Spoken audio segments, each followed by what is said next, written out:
Hey guys, welcome back for a little Jays talk. Today I just wanted to give my quick thoughts on where we're at with free agency and how I see things playing out currently based on the rumors and what's circulating around online through X and through the different blogs and things like that. So I don't have an optimistic feeling about Juan Soto anymore. I was I was drinking the Kool-Aid a little bit at the start.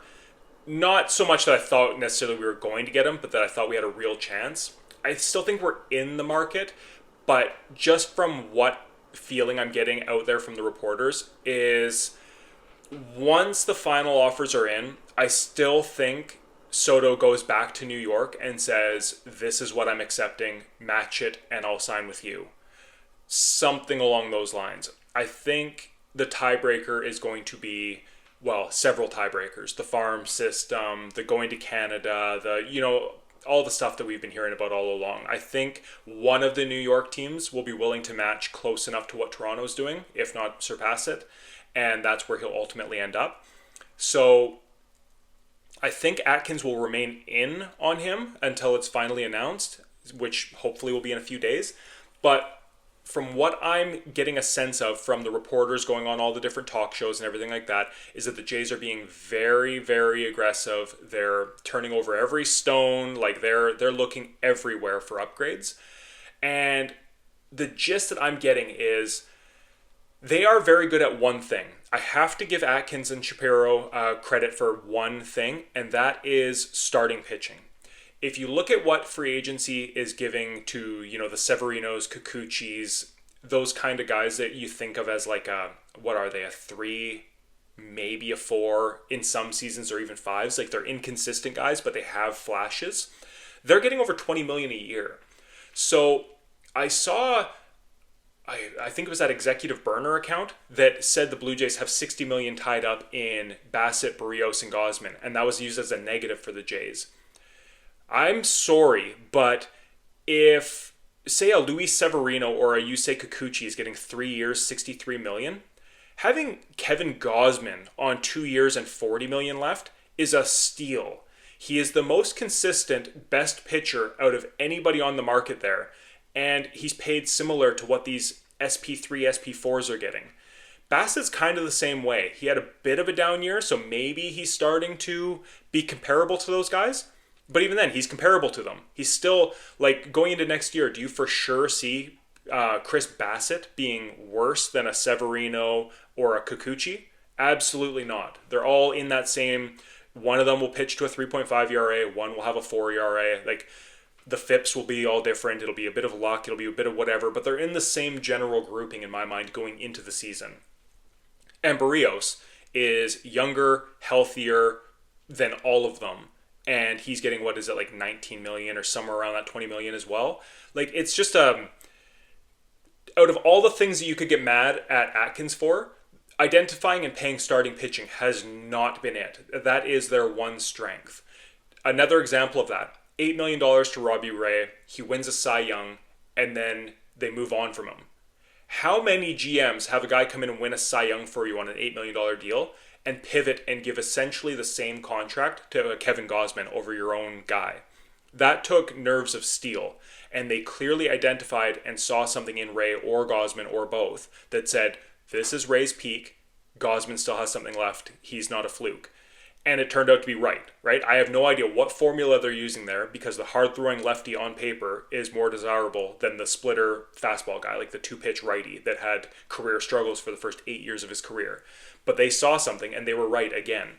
So starting pitching, I'm not worried about them identifying talent. And I think they'll be in on Fried and Burns, and this ties into more of my predictions. I don't think we land that high up in the market. I just don't. On the pitching side, I think they are good at identifying the pitcher that they want, and they will get the most out of them, but I can see them being a tier down. Now, I'm actually kind of drawing a blank on some of the names, but there's a tier of about 4 or 5 guys, the Eovaldis, the Williams, on a 1-year deal, maybe a Jose Quintana. I know there's a few more names in there that I'm drawing a blank on, but those guys that you're getting on 1 to 3 year deals. And honestly, if they pick one out of that group and hone in on him and identify their guy, I have a lot of faith that that is the one thing they can do, and that they will pick the right guy, and we'll get a good season out of whoever they go with. It just, I don't see it after the Blake Snell contract. I just don't see it being Corbin Burns or Max Fried, even though we technically have the money coming off the books over the next 2 years with Gosman and Bassett, that we could absorb one of those contracts. I think that the bidding will get a little bit crazy and we'll settle for a tier down. That's my personal belief at this moment in time. On the hitting side, though, which does worry me a little bit more because we haven't done a great job at identifying how hitters will age. See the Springer contract and see some moves we haven't necessarily made. But yeah, the hitting side I think will be much more aggressive in. And I think that most of the reports kind of back that up, that we're in on Bregman, we're in on Santander. And this is where I'm really becoming optimistic that we will land almost for sure a big outfield bat. I think that we're really truly in on Santander, and I would imagine he will have some interest at a free agent in that market where he's not necessarily dictating his own price. I think the Jays can win bidding at that tier. And I think that they have enough around them that a free agent like that will be open to coming and playing for the Blue Jays. So I use Teoscar Hernandez, Santander, and Tyler O'Neill sort of interchangeably. I know based on the season, they've taken turns being the best, and given age and things like that and health history, there are some concerns. Like, would you be shocked if we gave Teoscar Hernandez a 5-year deal and it didn't age well? Or how about Santander? Or O'Neill for that matter, right? Will one or two of them probably play out a good 5-year contract? Absolutely. Which one? No idea. Tyler O'Neill's the better athlete at this point in time. He's still the better outfielder. He's a little bit quicker. So he provides a little bit more defensive versatility, but he is hurt an awful lot. So does he age better or worse than, say, a Teoscar Hernandez or a Santander, who are much more one-dimensional players, especially Santander, who is really home run or nothing. He doesn't strike out, league leading amounts, but he doesn't get on base and he doesn't play defense. So there's risk to all of these that I think will dampen their prices a bit. And I think that that's where Toronto will strike. We don't have an unlimited budget. From what we understand, they're putting out something like 40 or 50 million. I think for the right guys, they will go over that. They've shown that they're willing to go into the tax a little bit, and I can see them splurging a bit because they know if this year doesn't work, it's all getting torn down anyways. And I think that there's a bit of an agreement in place that, yeah, if the right guy who's the right fit, who can do the right things for us, is willing to come, we're willing to splurge a little bit into that market.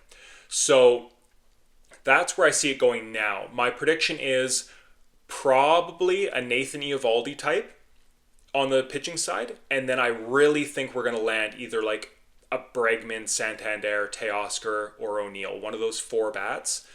They're, like I say, they are at different price points and different terms and things like that. But I think in that general upper echelon of sluggers, we'll get one of those guys.